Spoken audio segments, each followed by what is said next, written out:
What's up, everyone? Welcome back to The Game, the show on Pax8 Live, where we talk about all the cybersecurity shenanigans you need to be aware about for the last week. We've got a great show for you today, a lot of interesting news, fun attacks, actually a really good one that I'm excited to talk about. And then later on, we've got Jason Slagle joining us. So let's go ahead and roll straight into the news. All right.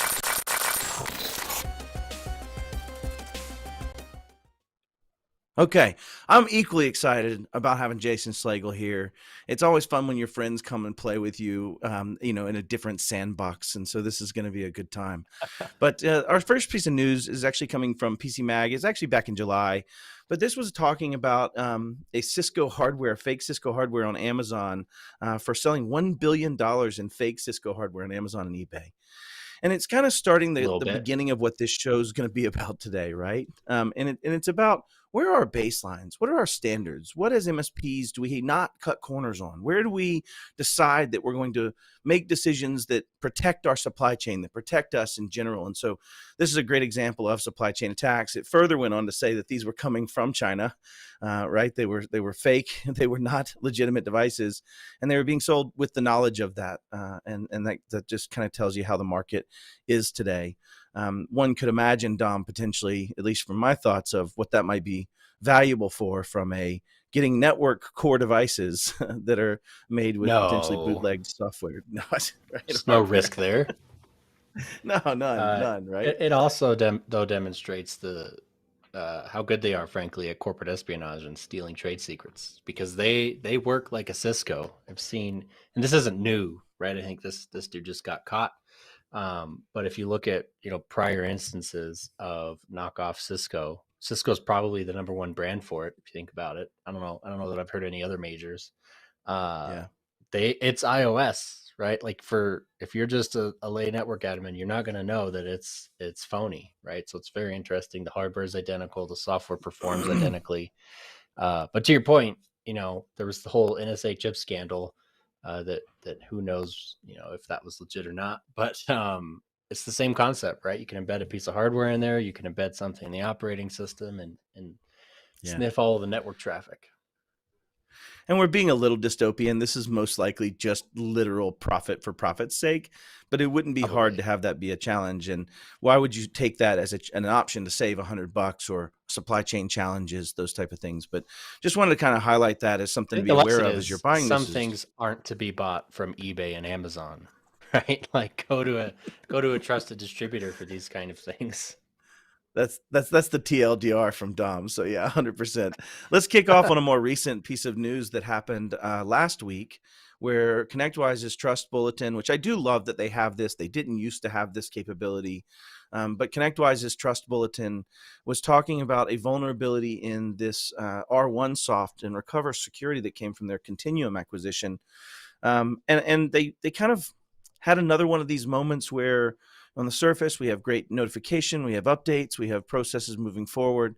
And this came from a down chain supply chain component for them themselves as well. And we'll hold talking about this a little bit because we have someone who may have a little more knowledge on this with us coming on, but we'll reference back to it. What are your initial thoughts on this, Dom? What's your thoughts going on with this? I first learned about this. I saw it on LinkedIn. Kyle Henselman made a post like, well, I wasn't expecting this to come out yet. Which was entertaining, so naturally I dug a little. But it just, I don't know. This is not something to punch anyone in the face over, first of all, right? I think it's a classic It means you, Jason.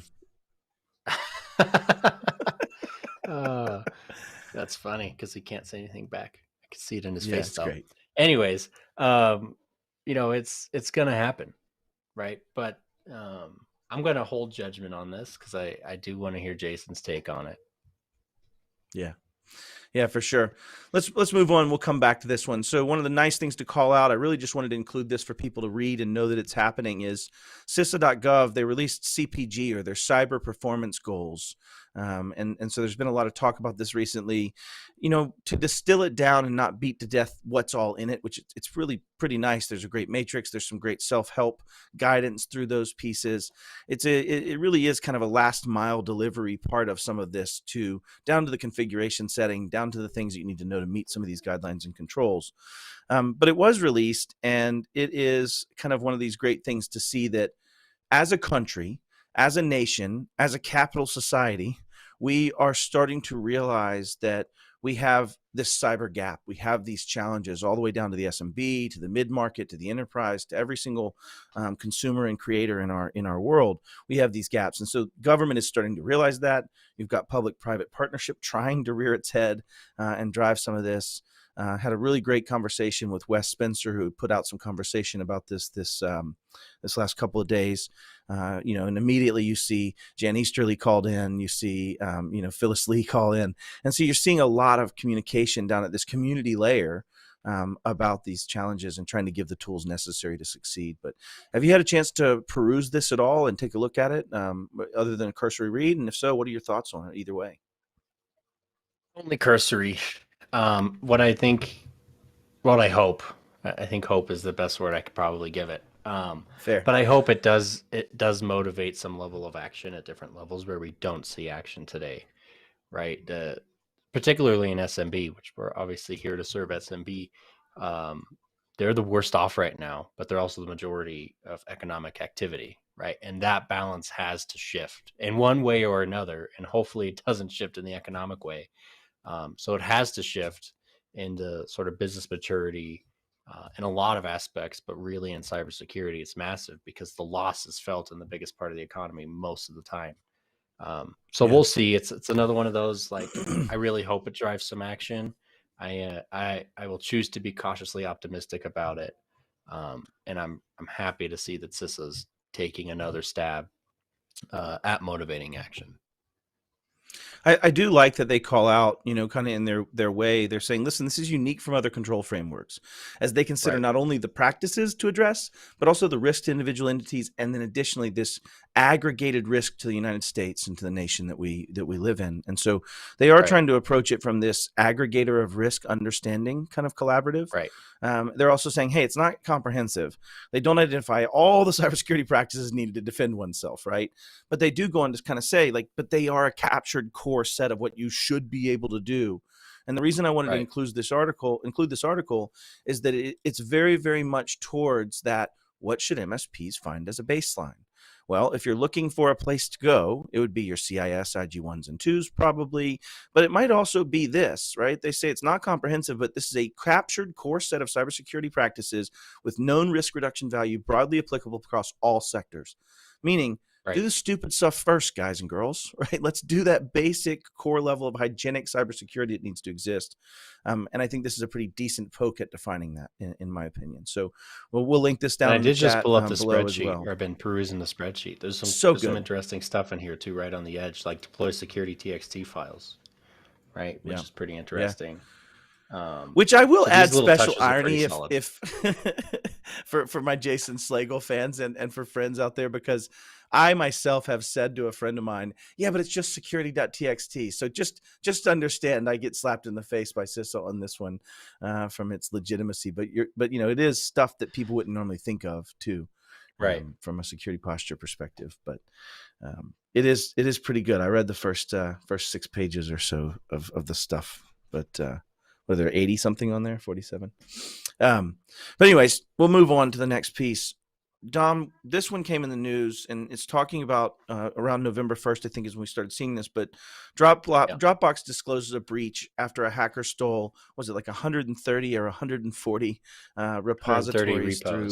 Yeah. Talk to us about this. What happened? Give us a little bit of that laydown. We had talked about this before. I'm not gonna lie, I'm impressed. This is well done. Props to the threat actor because they put some effort into this. That's not nice. I'm not encouraging the behavior, but like they did a good job, So it was a highly targeted phishing attack, and there's actually in the article should definitely check it out, because there's a screenshot of the phishing message, and I'm looking at it. It's just well built. It doesn't have the hallmarks of a phishing message, so I can see how it happened. I think that what comes into play here is the account that was compromised probably was improperly scoped, because that's a lot of repos for a developer to have access to. I don't know many developers that are working on 130 different pieces of a code base. So that brings us back to those blast radius reduction, right, Dom? That's the term for that, is that it's principle of least privilege on the other side, and saying, if you don't need access to it, you shouldn't have access to it. Why? Well, because when you're not you anymore and someone else is you, they should only then have access to what your purview would have been, right? And to that point, right. Not trying to steal Microsoft's new term purview for their new product, but it's kind of a great on the nose, but it's a good call out, Dom. Yeah, it's a good one. I think the other thing to consider is the downline effect. It's not going to affect you today. What's in that source code? What pieces of their platform and operations live in that source code? Are there any, I don't know, hard-coded credentials to a privileged access management system or something like that in that code? Any hard-coded secrets, or just intelligence on how the platform operates? It could be used for much more advanced attacks down the line, right? You find a 0-day in there, or some sort of exploit that no one else has found from externally prodding. Having the source code is a great way to find an issue, right? So they could exploit that for quite some time until someone figures out that there's an issue, something was breached or whatever. So again, I'm not encouraging said behavior or advocating for it. I'm just saying that this particular individual or group of individuals put some serious effort into this attack. Well, and it looks like what they did was phished it, and during that phishing said, hey, your CI/CD pipeline's having failures for code commits or something to that effect, as Jason was chatting about it earlier. And what that ended up creating is this sense of urgency. That's what you want in a phishing campaign. You really want urgency, right? So that people have to act. And it's urgency for someone that's actually responsible for those things. And so as they dig into that and get phished and get the credentials to get into that pipeline, they've given the threat actor access to this asynchronous capability of reading through their source code, potentially, depending on what they had access to. But this is one of those kind of terrifying things. But all right, so we've gotten through the news. If we would, let's kick it over. We're at the final stretches of our beard shaving charity. Jason Slagle's also losing his glorious beard as well. We're going to look like three Doms up here, other than my eyes pointing in two separate directions, right? But like, it's not going to be what it used to be after next week. But go ahead and please watch this and donate if you can. We're trying to add to more charities now. We're at $122,000 already raised. And go ahead and roll it. Thank you.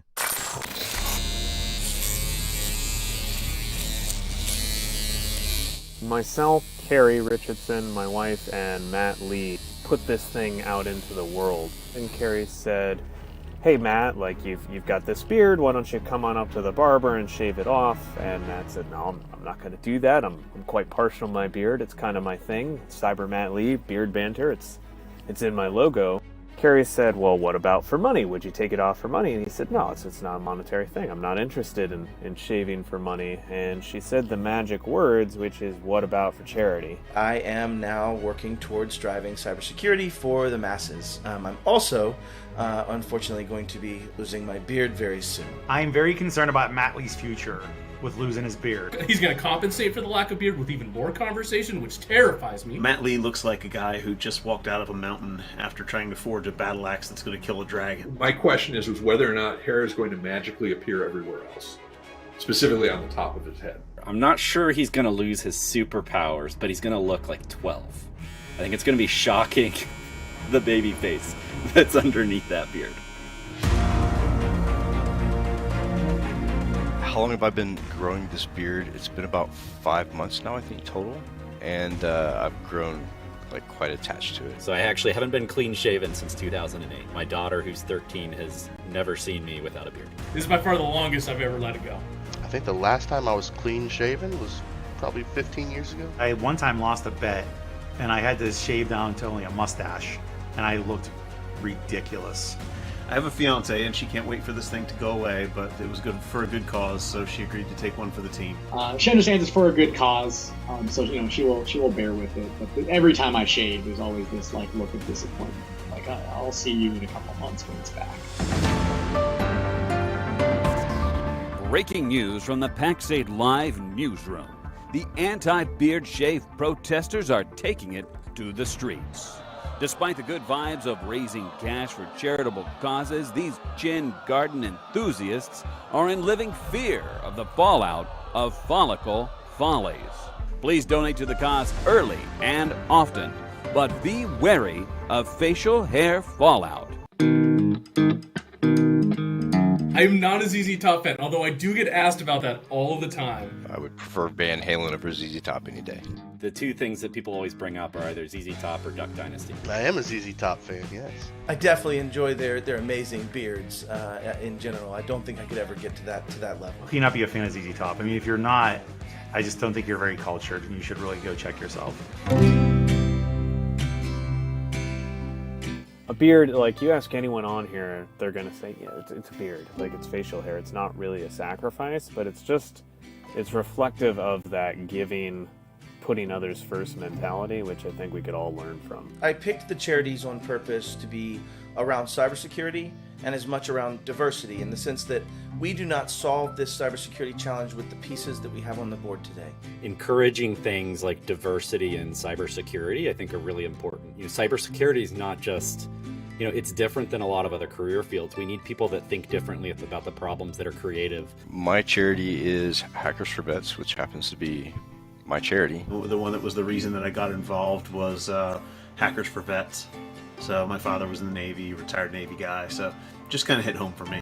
With a daughter, a young daughter myself, that already is pressing all the buttons on every piece of technology she can get, there's a very real possibility she'll enter this. I would like to have, the same opportunities available to her that were made to me. So I think, they did a great job in picking some very worthwhile charities, and honored to be able to assist in those.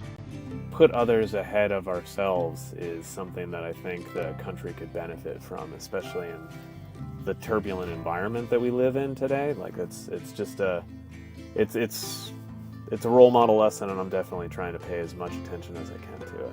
Put yourself out there to be loyal to something else other than yourself, something bigger than you.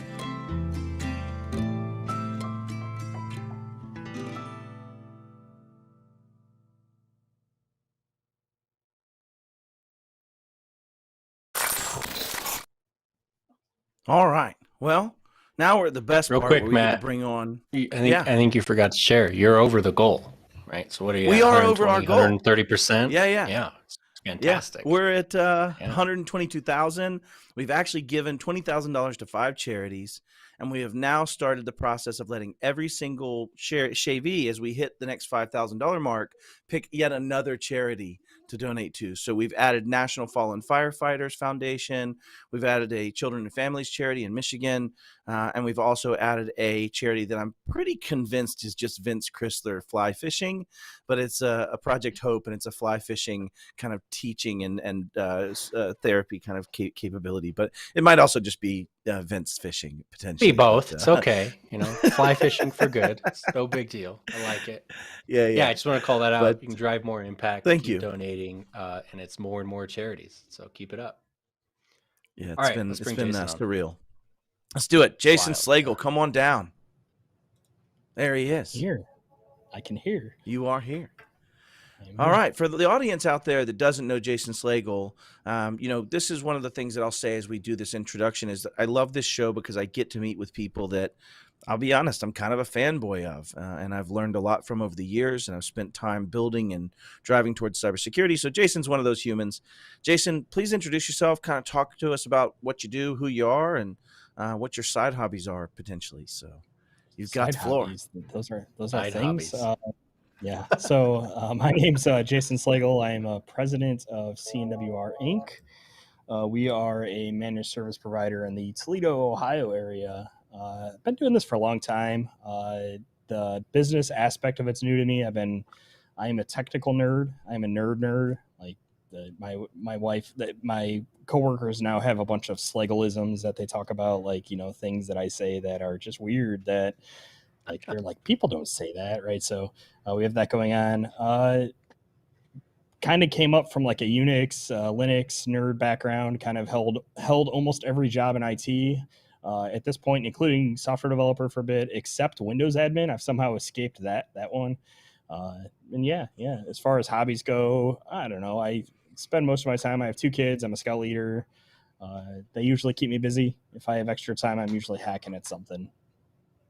Yeah, and I was going to go deep into the scout leader aspect of that. I myself was a life scout, and I didn't quite make Eagle, so I don't talk about it very often.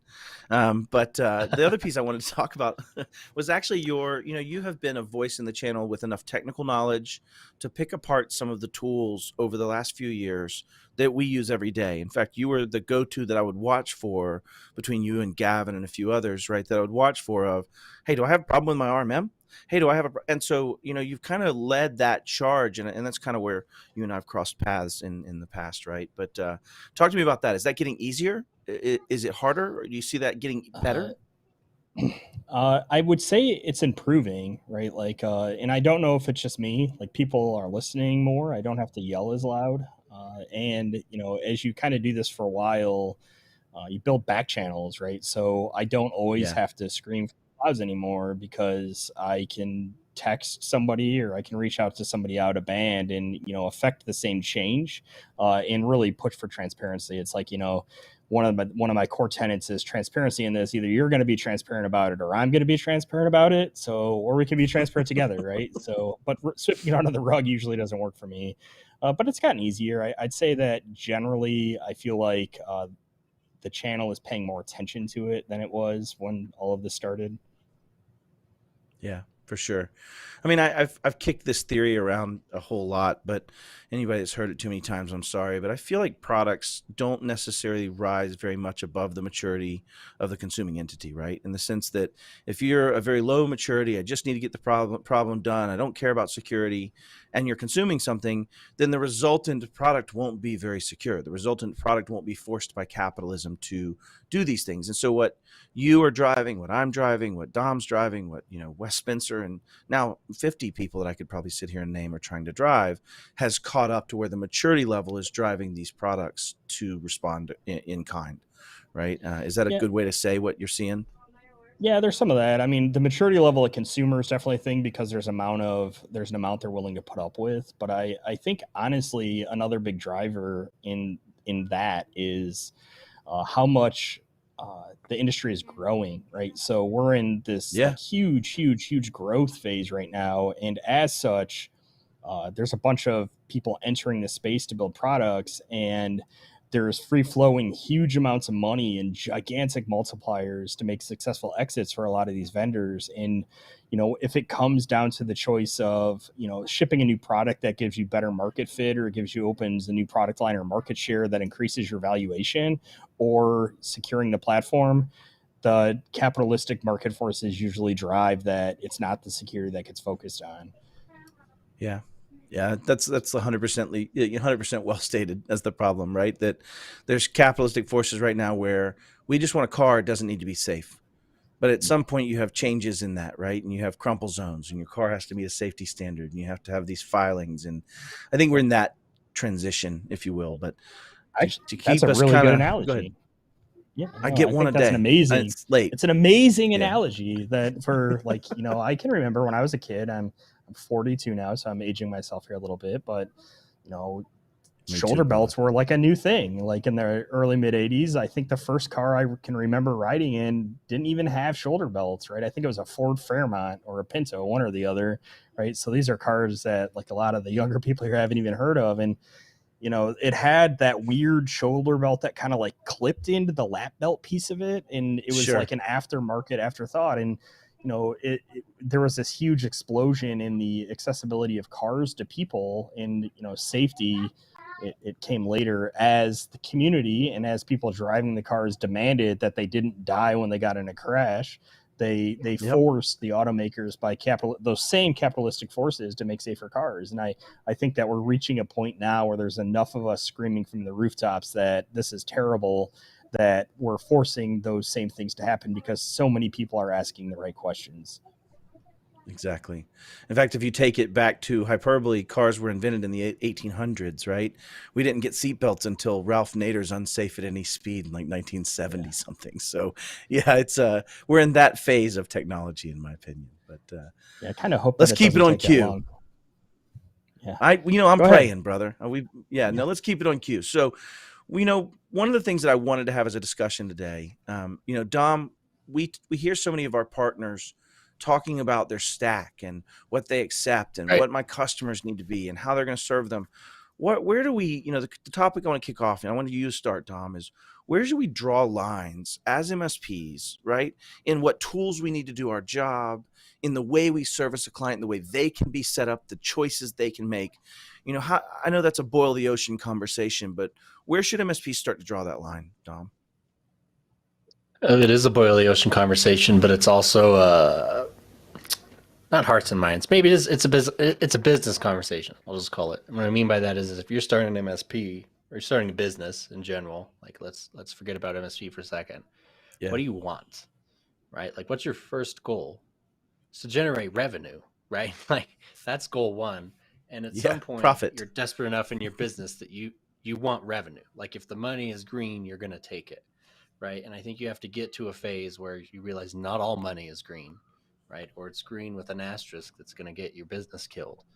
So hopefully newer MSPs or folks that are just starting are realizing that a little sooner through education and people like all of us just yelling it at them. That's my hope. We'll see.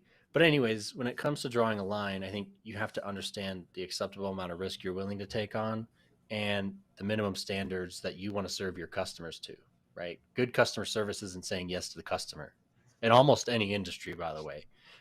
Despite what some retail manager might tell you, it's not always saying yes to the customer, right? It's doing what you need to do to best serve the customer. And in MSP, that often means you need certain tools that fit your techniques and procedures so that you can best serve that customer.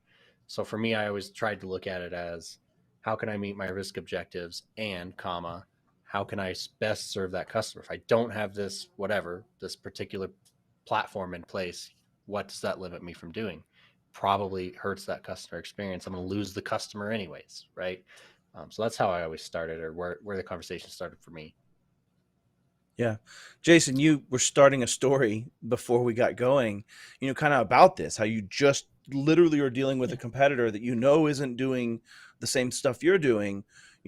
How does that play out in the market, right? Because you're going to be potentially more expensive than them. But let's get back to that story. I cut us off for this. Yeah, I mean, I suspect and strongly believe, based on market research I've done, that I am probably one of the most, if not the most expensive provider in the area, right? But I believe in the security pieces of it I offer, right? Like it's, this will be a really interesting conversation because I know I'm going to disagree with a lot of other MSPs out there when we start talking about this.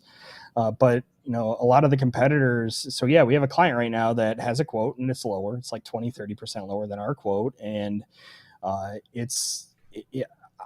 asking directed questions, or have my sales guy asking directed questions. Are they providing this? Are they providing this? Because if I cut those two expensive services out of my quote, I'm cheaper than they are.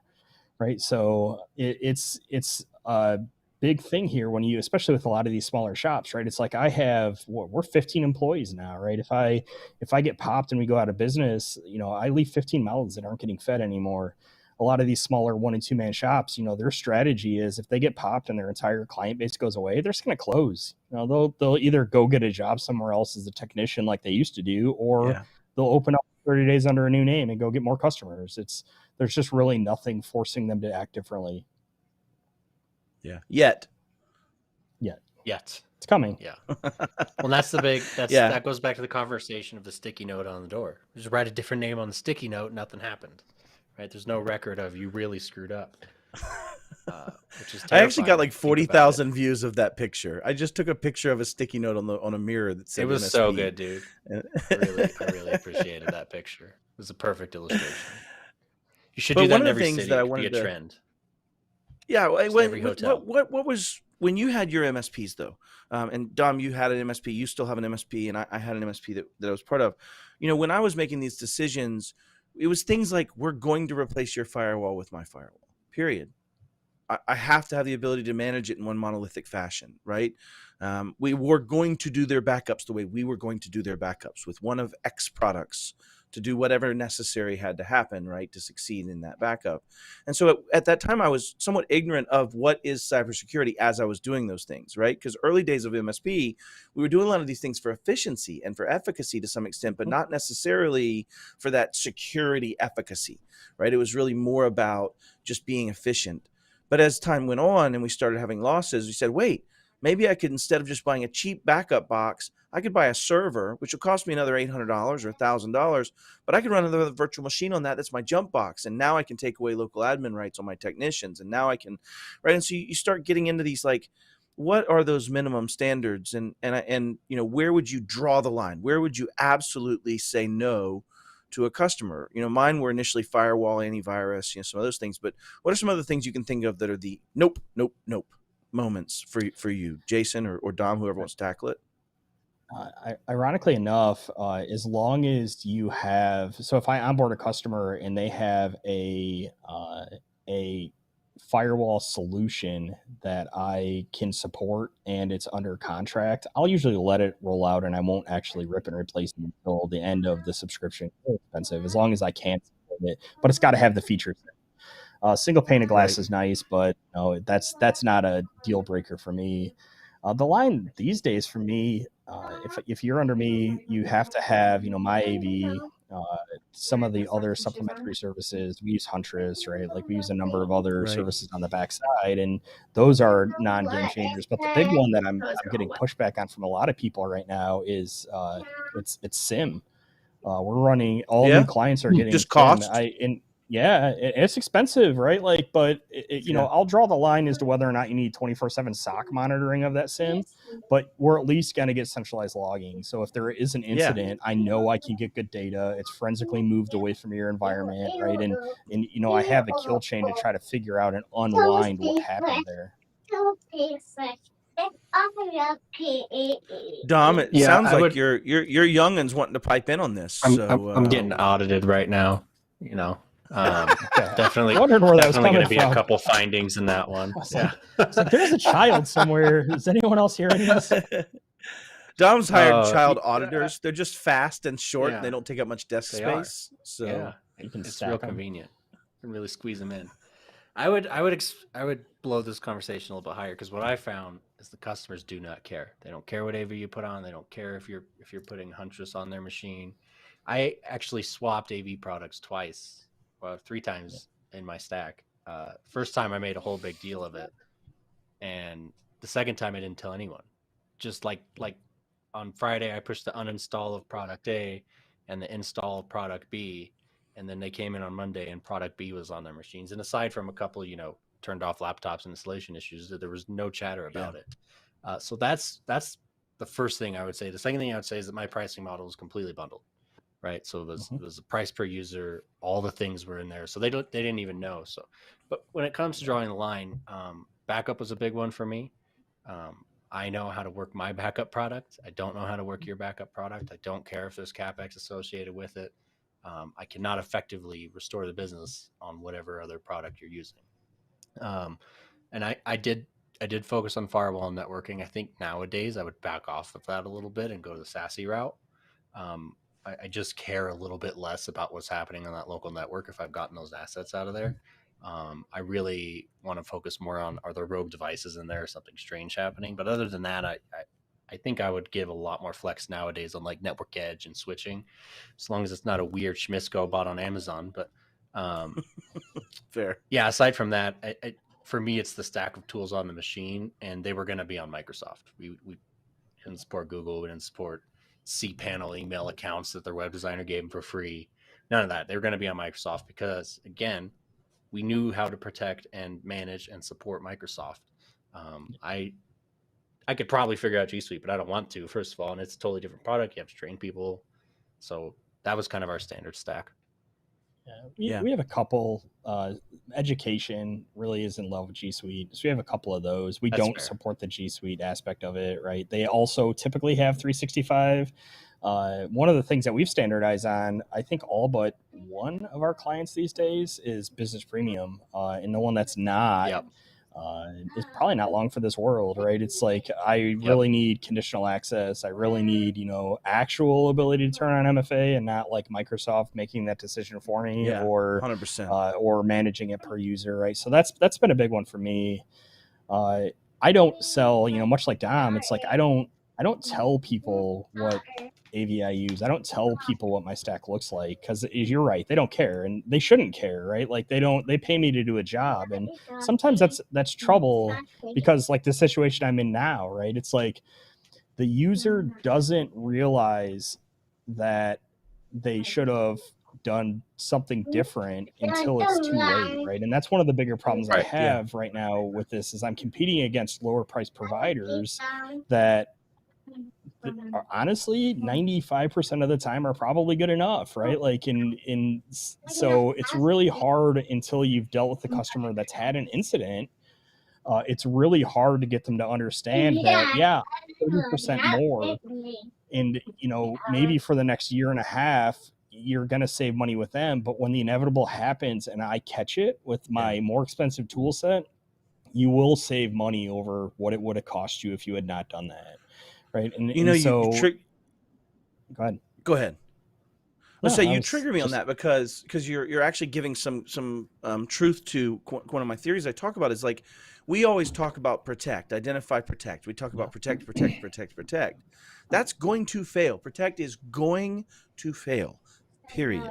So how fast I can detect, respond, and recover actually has more impetus on what my outcome is going to be than just simply protection, because that's always going to, it's going to reduce barrier to entry. It's going to have some things, but ultimately when that protection does fail, it's that recovery and response capability that will be lacking. And it's sometimes irreplaceable. Dom, listen, you got to cut it down to like 3 or 4 audits a day while we're on these shows, like maybe 5 audits, like you're really running them heavy right now. I've seen your production schedule. It's ridiculous. Hey man, we got to get through this SOC 2. You know how it is. I do want to say hey to everybody that's in the YouTube chat. We've got Cam Goldman, we've got Matt Heish, we've got Positive Energy, Dark Web Monthlies popping in. So a bunch of people on the YouTube chat, and just wanted to say hey to y'all. Thank you for being here. But getting back to that conversation, how do you start to set those standards? Like, we've always shot from the hip, and I know this is a little self-serving because I teach a CIS class, but if I was trying to set standards today, I would say my bare minimum standard is what it takes for me, for this customer, for any net N+1 customer to satisfy IG1, right? It doesn't come into a SIM even there. You're just logging at that point. So it kind of comes back to your point, Jason. And so it creates a situation where you aren't making it up. And I think that's the argument I'd make, is don't set a standard yourself. Find a standard that is acceptable and set that standard. Because it allows you to not be the smartest guy or gal in the room anymore, right? I don't want to be the smartest guy or gal in the room that owns all that risk. I'd rather have something referenceable, right? Thoughts on that, Jason? Are you following a standard of some sort as you go through this process yourself? Yeah, we're CIS, right? And we try to align our customers as much as possible to IG1 where we can, right? Like it's a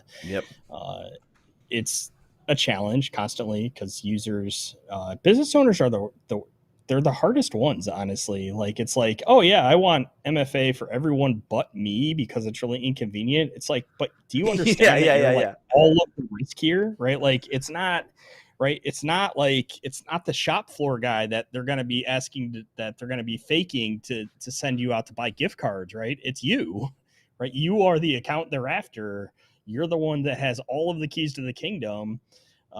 Just making people understand that it's really difficult. And you kind of hit on a little bit there, right? I feel like a lot of MSPs, they focus like all of their effort and energy to essentially left of boom, right? It's like we're going to stop this from happening. And I still compete against MSPs locally that are advertising and marketing on 100% prevention. Like, we're going to stop you from protection, and we're going to stop you from getting breached. I'll tell you what, like, I will never tell you. Cyber immune. I think that's still my favorite. We'll make you cyber immune. Cyber immune. My goal is, like, I'm going to do my best to stop you from having a bad day. But like when you do have a bad day, like I'm going to be there to walk you through this process, and we're not going to just up and disappear and close because all of our clients have a problem, and we have a process around it and an incident response plan. And, we've talked about this and we know what we're going to do and we've practiced it. Right. And so someday when a bad day happens, and it will, bad days happen, I feel like we're better prepared than most of our local competitors to do that. We need the marketplace to read Ralph Nader's book and understand that that actually is something they need, right? Because it's really hard in a competitive landscape sometimes to fight against that. When it comes back to that maturity conversation, like the maturity of your consumer, right? And I think as someone in the MSP space who's trying to be at that next level and trying to be prepared for incidents and understanding right of boom and frankly even left of boom, because I've met a lot of people that skip identify and they just focus on protecting and they don't even know what they're protecting. I legit have taken over customers in the past and I asked for an inventory of machines. They didn't have one. I don't know how they build, but they could not give me a list of machines. That looks like about 14 computers over there. You're in the nuttiest conversation I ever had in my life. Yeah, you're just like Jason. You're like holding the thumb up and being like, it looks like 14. I think 14. Dude, it was wild. But anyways, I think we have to get that consumer maturity up, which I think can be an effort across the channel and across the more mature functions of the channel or members of the channel, where you're saying, look, guys, the old way doesn't work. But also I think, CISA and DHS dropping the CPG and CIS coming a little bit more out into the open and sharing more broadly. And also around the world, Australia's agency, I forgot their acronym, but launched their stuff. ACSC. UK, ACSC, thank you. The cyber essentials in the UK, like those things raise awareness. So I think as we do that, that maturity level will rise. And it's your cliff, right, Matt? Like it's your cliff of eventually the maturity level rises and suddenly there's a lot less MSPs in the world, or they innovate quickly to get through it. Yeah, but you know what happens at the same time? Threat actor maturity also increases. So, you're fighting that constant battle of, the same way we are operationalizing things and in dealing with economies of scale to drive prices down to allow MSPs to exist at all. The threat actors are doing the same thing, and their tooling's getting better, and their automation is getting better where it doesn't require a human. And they don't sometimes require, their RMMs right on are top better of than that. our RMMs. I mean, it's ridiculous. Well, yeah, they don't have we have a sell through problem, right? One of the challenges MSPs have in this is we have to sell this through, add it to our cost, convince, cajole, educate people to defend themselves. The threat actors don't. They just have to get better at killing people that are defenseless. That's it. Right. And so to your point, Jason, they're getting more efficacious at that. And if you go look at Data is Beautiful, which is a really good visualization site, they have one on data breaches of all time. And that data breach chart, if you look at 2008 to 2012, there's little tiny dots representing the breaches. You look at 14 to 16, it's hundreds of dots. You go to 16 to 20, it's thousands and hundreds of thousands of dots as you go up there, and they're even bigger and bigger. And so, we're seeing asymptotic raises in their capability and nowhere near asymptotic raises in our capability. And so you see this, kind of play out where we're fighting a losing battle in that regard. And I think to the point that Dom's making, I've been talking about this cybersecurity cliff for a few years now, probably 4 or 5, where at some point we're going to get to this point where the poverty line creates an exit where there will be enough loss and attrition. The MSPs will not shift and pivot to the delineations from an infrastructural centric world to an identity centric world. And you'll see all of these kind of things that really cast off a lot of the bottom end of not just our society's companies, but also MSPs that are supporting those in the same breath. So yeah, maybe a little dystopian there, but there's some interesting things that go along with that, right? It's like we saw this big push to MFA and everyone complained about TOTP being inconvenient. And so we had, a group of people, I think Duo kind of pioneered it a little bit. And, Microsoft got on board where it's like, we're going to make this more convenient. Just go to push based. True. And the reality of it is that I will make the argument almost every day of the week that push-based MFA authentication is probably less safe with SSO than having separate passwords and TOTP everywhere because of the MFA fatigue problem, right? So it's like we just went through and we're starting to turn on number matching everywhere because of that. Yeah. Yeah, and you bring a But point to your that's point, actually that's a good. another solve, and I think I'm hoping this could just be a one-time thing because there's not a lot of examples. But anyways, it's rapid innovation in response to the threat, where Duo and Microsoft and others came out with push. Threat actors found exploit to push by just nagging the hell out of victim, and industry responds with number matching, which isn't perfect, but it's a huge step up. And I'm hoping we keep seeing this tit for tat innovation. Yeah. Because someday, But also somebody's maybe gonna a find some clipping ridiculous level. FIDO exploit. Yes. Yeah. Fair. Well, like maybe a That would be clipping an level, easy so I solve. can say after 5, turn this off and make that person have to talk to me. Like, let's at least Yeah. make it to where we have some degree of defense. Yeah. I don't understand how that wasn't built in to begin with, right? It's one of those things that, like, if I'd sat in a room and we were talking about, I got this cool new feature. Let's design this on the chalkboard. How about a fail safe? Yeah, like I'm that guy, right? Like that's my IT superpower is like sitting down and you pitching an idea to me and me coming up with that like corner case you hadn't thought of. Like that's like the thing I actually excel at in these conversations. But it's also base standards. Like if you take your CISSP or your CCSP or any of those, they're going to say clipping level must be designed so that it can have a fail safe in case. Like this isn't rocket science. It's just poor application and maturity, in my opinion. But the other side of that coin, obviously, is that it's not in the most incentivized space to be the most secure provider of these tools like a Google or a Microsoft because it fights. People hate it. They push back, to your point, right? When you're doing TOTP, they're annoying. And I actually hadn't thought about that. I don't ever go against SSO very often, but I would argue that if you had not the ability to implement FIDO as your core reason you're doing this, then you could be right. The fatigue side of MFA without a clipping level could have a higher strategic risk to you than individual TOTPs and passwords. I actually don't give away points much against SSO very often, but I will give you a point on this one for sure, Mr. Jason. Yeah. Especially with like modern password managers, right? It's really not a problem for me to have 200 passwords because I store them all on a password manager, right? So SSO and you buys SSO me a to bit of it. convenience. Yeah. Yep. Yeah, I agree. I will say I'd still favor MSPs getting good at managing CA, using CA to enforce more sensitive protocols to protect where necessary, right? And so I am still a huge proponent of 5.6. Yeah. But you have to, like Microsoft launched authentication strength and the ability to build policies around that. 3 weeks ago. That's something you should be looking at and being like, okay, where does this apply? What level of risk do I want to apply this internally? Do I need to have this conversation with my customer? And constantly be having those conversations, right? I think it's more powerful than a QBR in that you shaved $7 off the IT budget. Talk about this new thing that came out that doesn't cost them a dime unless maybe you buy some FIDO keys or whatever, but you can implement that and say, hey, your highest risk users are now going to use these hardware keys. Here's how they work. You tap them to your phone or whatever. To have those innovative conversations, and suddenly you start dragging that maturity level up naturally. And that's huge. That's a force multiplier for you as a competitor when you're actually driving the market in the direction it needs to go.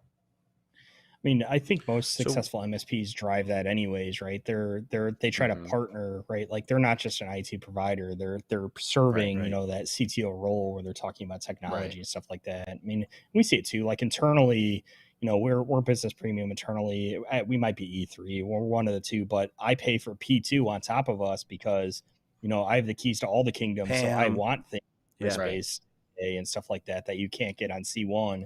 So, do you do that for your critical users at your clients too? Right. Like, does the CFO probably warrants doing P2, right? They probably justify that if they can wipe money away. Controllers, high rankers, right? 100%. Yeah, I think that makes a lot of sense. And I think that actually takes us greatly into this next question of how do you choose the right processes, software systems? How do you make that selection when you're trying to solve this problem? If you're saying, hey, Duo's now offering a new easy way for us to do MFA, how do you vet that? How do you have that conversation? We can get deep into this or we can stay kind of surface area, but how do you vet a new product there, Jason? I don't. I mean, I do.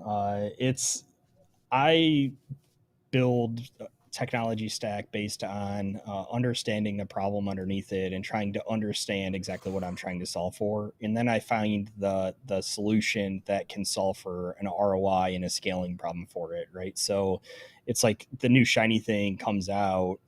I don't immediately jump on it and go, oh man, that's a new shiny thing that's going to save me so much stuff, right? It's like some of those things, maybe I already have that, right? It's like right now we don't use a specific extra product to do SaaS monitoring. I've looked at a couple of them, but the SIM we use can pull the logs from a lot of our SaaS products already, right? So it's like there's not a huge need for me to go out and buy one of those products in that space.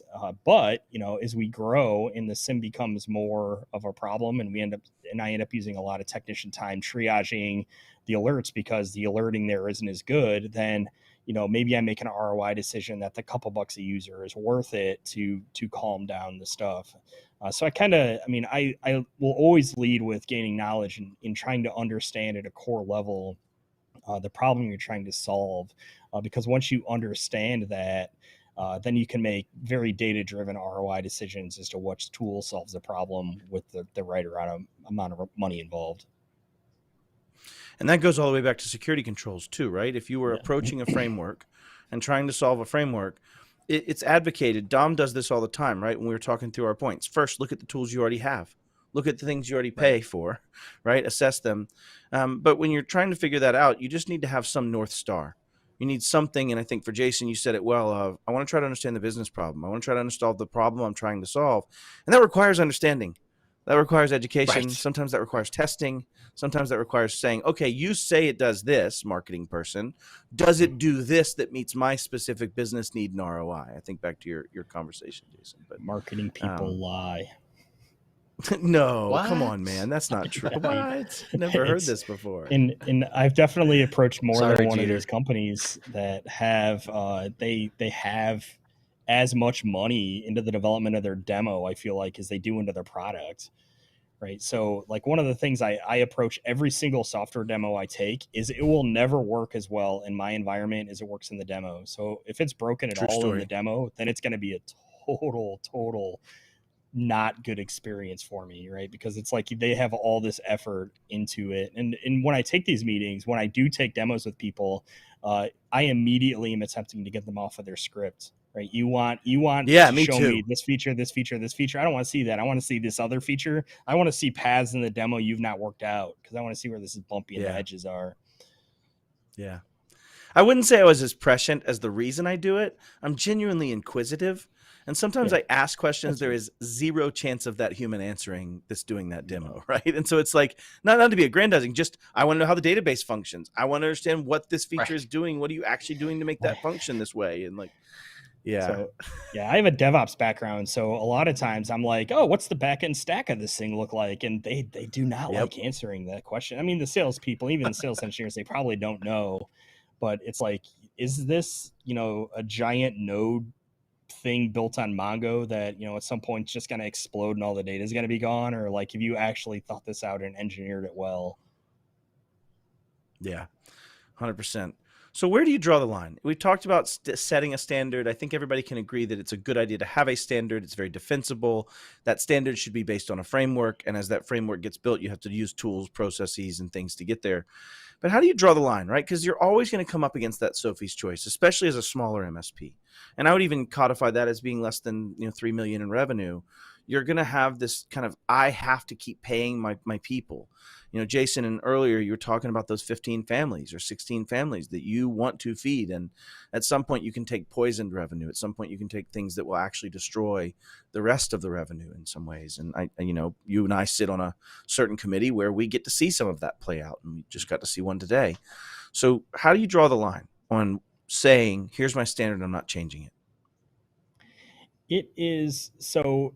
I approach this from a relatively high level standpoint of I consider myself these days a risk analyst more than anything. So I'll take each individual situation here and say, what is the risk to me as a business by allowing this to happen or taking this customer on that's not going to take this seriously? And I do not, and I hate these words, but I do not underestimate the risk of reputational damage, right? It's like that's a trigger word with me. Everyone talks about reputational damage. SolarWinds is an example of that. It just doesn't, like, long-term and largely it doesn't exist. But when you're a smaller mid-size MSP in a smaller metro area, especially where everyone knows everybody, right? It's that reputational damage is huge. So where I've drawn my line is doing things in such a way that if there is an incident, I can look the person that I'm dealing with in the eye and say, I did everything I possibly could and feel good about where I landed with regards to how I was protecting you. And a reasonable company would not have been protected from that. Right. So that's the line to me is where I draw the line, where I can look myself in the mirror at the end of the day and say, man, there's really nothing I could have done differently to stop that. That's a really big here's answer. the interesting.